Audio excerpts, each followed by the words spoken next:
जय माता दी दोस्तों, आप सभी को चैत पूर्णिमा की हार्दिक शुभकामनाएं। आज की वीडियो में आप जानेंगे साल 2024 में चैत पूर्णिमा किस दिन मनाई जाएगी, पूजा का स्नान दान का शुभ मुहूर्त शुभ समय क्या रहेगा, चंद्रोदय का शुभ समय क्या रहेगा, चैत पूर्णिमा का महत्व ज़्यादा क्यों माना जाता है और चैत पूर्णिमा के दिन आपको किस प्रकार से पूजा विधि रहेगी। सारी चीज़ें आज की वीडियो में आप जानेंगे, तो वीडियो में अंत तक बने रहिएगा और वीडियो को पूरा अवश्य देखिएगा। हिंदू कैलेंडर के अनुसार चैत मास वर्ष का प्रथम मास माना जाता है और चैत मास में पड़ने वाली पहली पूर्णिमा को चैत पूर्णिमा के रूप में मनाया जाता है। इस पूर्णिमा तिथि से जुड़ी कई धार्मिक मान्यताएं भी प्रचलित हैं। इस दिन विष्णु भक्त अपने आराध्य की उपासना करते हैं। इस दिन भगवान विष्णु और माँ लक्ष्मी जी का पूजन विधिवत रूप से किया जाता है। साथ ही इस पूर्णिमा पर भगवान श्री राम के परम भक्त हनुमान जी की जयंती भी मनाई जाती है। तो इस दिन हनुमान जन्मोत्सव भी मनाया जाता है। मंगलवार को हनुमान जी का दिन माना जाता है, इसलिए यदि ये पूर्णिमा तिथि मंगलवार के दिन पड़े तो इसका महत्व और अधिक बढ़ जाता है।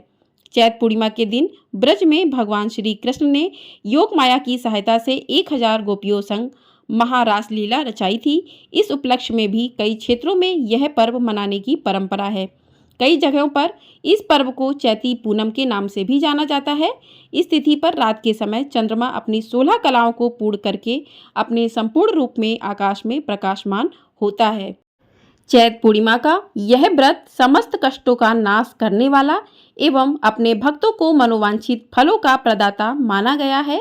आज भी इस अद्भुत व्रत का जो कोई भी सच्चे मन से पालन करता है, उस पर भगवान श्री हरि की विशेष कृपा बनी रहती है। तो आइए जानते हैं साल 2024 में पूर्णिमा तिथि कब से प्रारंभ होगी और कब समाप्त होगी। तो पूर्णिमा तिथि प्रारंभ होगी 23 अप्रैल दिन मंगलवार सुबह 3:25 से और समाप्त होगी 24 अप्रैल दिन बुधवार सुबह 5:18 पर। तो उदया तिथि के अनुसार हमारे हिंदू धर्म में जो भी व्रत उदया तिथि के साथ प्रारंभ होता है, उसी दिन वो व्रत मनाया जाता है। तो पूर्णिमा तिथि उदया तिथि के साथ 23 अप्रैल दिन मंगलवार को शुरू हो रही है। तो साल 2024 में चैत पूर्णिमा का व्रत 23 अप्रैल दिन मंगलवार को ही रखा जाएगा और इस दिन हनुमान जन्मोत्सव भी है और दिन मंगलवार का है। तो इस साल 2024 में चैत पूर्णिमा का महत्व और अधिक बढ़ जा रहा है। तो इस दिन जो भी भक्तजन सच्चे मन से भगवान विष्णु, माँ लक्ष्मी और हनुमान जी की पूजा करते हैं, उनकी सभी मनोकामनाएं पूर्ण होती हैं। अब देखते हैं स्नान दान का शुभ मुहूर्त क्या रहेगा। तो ब्रह्म मुहूर्त रहेगा 23 अप्रैल दिन मंगलवार को सुबह 4:20 से लेकर 5:04 तक और अभिजीत मुहूर्त रहेगा सुबह 11:53 से लेकर दोपहर 12:46 तक। तो ये दोनों ही शुभ मुहूर्त हैं। ब्रह्म मुहूर्त में आप स्नान दान का कार्यक्रम कर सकते हैं और अभिजीत मुहूर्त सभी कार्यक्रमों के लिए बहुत ही श्रेष्ठ माना जाता है। तो इन दोनों ही शुभ मुहूर्त में आप अपना स्नान दान का कार्यक्रम कर सकते हैं। राहु काल रहेगा दोपहर 3 बजे से 4:30 तक। राहु काल में कोई भी शुभ कार्य नहीं किए जाते हैं, तो ये समय राहु काल का रहेगा, इसमें आप कोई भी शुभ कार्य ना करें। अब बात करते हैं चंद्रोदय का समय क्या रहेगा 23 अप्रैल को। तो 23 अप्रैल दिन मंगलवार को चंद्रोदय का समय शाम 6:25 से शुरू हो जाएगा। उसके बाद आप चंद्रमा को अर्घ पूजा वगैरह अपनी कर सकते हैं। तो इस प्रकार से आपने शुभ मुहूर्त के बारे में जाना है। अब जानते हैं चैत पूर्णिमा का महत्व इतना अधिक क्यों है। तो हमारे पुराणों में पूर्णिमा तिथि और इस दिन व्रत करने का महत्व बहुत अधिक है। एक ओर जहाँ चंद्रमा की श्वेतिमा हमें इस दिन की दिव्यता का अनुभव कराती है।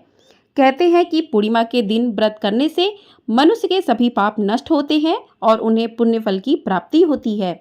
मान्यता है कि पूर्णिमा के दिन व्रत और स्नान दान आदि करने से घर में सुख समृद्धि निवास करते हैं तथा सभी कलेशों का नाश होता है।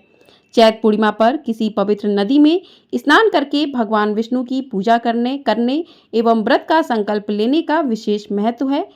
यदि इस दिन गंगा स्नान संभव हो सके तो श्रेष्ठ फल की प्राप्ति होती है। इस दिन यदि सच्ची आस्था से श्री सत्यनारायण भगवान की उपासना की जाए एवं उनकी कथा का पाठ किया जाए तो सांसारिक सुखों के साथ साथ मरणोपरांत मोक्ष की प्राप्ति भी होती है। ये दिन विष्णु भक्तों के साथ साथ हनुमान जी के भक्तों के लिए भी अत्यंत महत्वपूर्ण है। कई राज्यों में यह पर्व हनुमान जयंती के रूप में भी मनाया जाता है।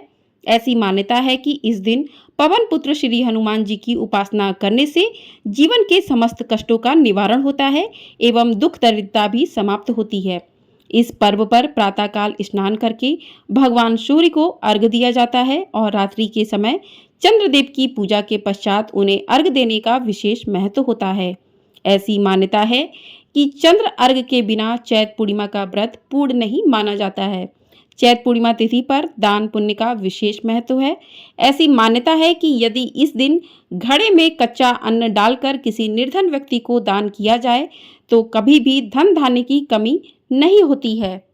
अब जानते हैं कि पूर्णिमा के दिन आपको पूजा किस प्रकार से करनी चाहिए। तो इस दिन आप ब्रह्म मुहूर्त में उठकर स्नान आदि कार्यों से निवृत्त हो जाएं।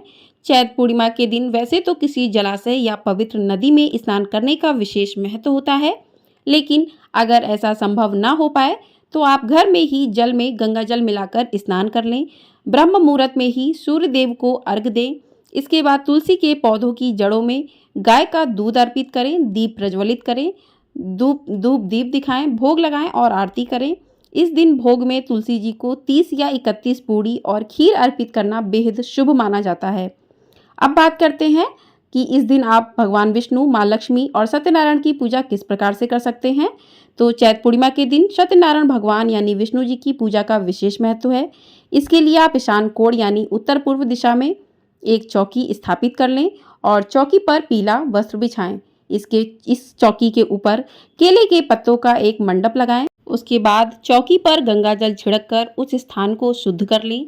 अब चौकी पर अक्षत का आसन देते हुए भगवान विष्णु, भगवान गणेश, माँ लक्ष्मी की प्रतिमा या चित्र स्थापित कर लें। इसके पश्चात सभी प्रतिमाओं पर भी एक एक करके गंगा जल छिड़क लें। अब कलश की स्थापना के लिए मूर्ति के समक्ष चावल रखें या अष्टदल कमल बनाएं और उस पर कलश रखकर उस पर मौली बांध दें। अब कलश में गंगा जल, शुद्ध जल, सुपारी, सिक्का, हल्दी, कुमकुम आदि डाल दें और इसके मुख पर आम के पत्ते रख दें। आम के पत्तों और नारियल पर भी मौली बांधकर रखें। मूर्ति या चित्र के दाएं तरफ एक घी का दीपक रख दें। इस प्रकार की पूजा की तैयारियां पूरी हो जाएंगी। अब आप पूजा प्रारंभ कर सकते हैं। तो इसके लिए सबसे पहले आसन ग्रहण करें और ओम नमो भगवते वासुदेवाय नमः मंत्र का जाप करते हुए आचमन करें। अब आप घी के दीपक को प्रज्वलित करें और हाथ में पुष्प और अक्षत लेकर व्रत का संकल्प लें और फिर वह पुष्प भगवान जी के चरणों में अर्पित कर दें। सबसे पहले भगवान गणेश का पूजन करें, उन्हें हल्दी रोली से तिलक करें, फिर उन्हें अक्षत, जनेऊ, लाल पुष्प और दूर्वा अर्पित करें। अब सत्यनारायण जी को हल्दी चंदन का तिलक लगाएं और लक्ष्मी माता को कुमकुम हल्दी से तिलक करें। सभी प्रतिमाओं को अक्षत अर्पित करें। इसके पश्चात सत्यनारायण भगवान को जनेऊ चढ़ाएं, पुष्प चढ़ाएं और पीले फूलों की माला पहनाएं। माँ लक्ष्मी को कमल का फूल, पुष्प, माला, मौली और सुहाग की पूरी सामग्री अर्पित करें। अब भोग में आप भगवान विष्णु और माँ लक्ष्मी जी को पंचामृत, पंजीरी, फल और मिठाई का भोग लगाएं। भगवान गणेश जी को भी मिठाई और फल अर्पित करें। भोग के साथ भगवान जी को दक्षिणा भी अर्पित करें। अब सत्यनारायण भगवान की कथा को पढ़ें या सुने। इस दिन आप चैत्र पूर्णिमा की व्रत कथा को भी पढ़ें या सुने। इसके पश्चात सभी प्रतिमाओं को धूप दिखाएं और उनकी आरती करें। अंत में हाथ में अक्षत और पुष्प लेकर भगवान जी से पूजा में हुई किसी भी गलती के लिए क्षमा मांगें और अक्षत व पुष्प को भगवान के चरणों में छोड़ दें। इसके पश्चात अगर आप व्रत रख रहे हैं तो स्वयं फलाहार ग्रहण करें और परिवारजनों में प्रसाद वितरित कर दें। तो इस प्रकार से आपकी पूर्णिमा की पूजा विधि संपन्न होगी। बोलिए सत्यनारायण भगवान की जय।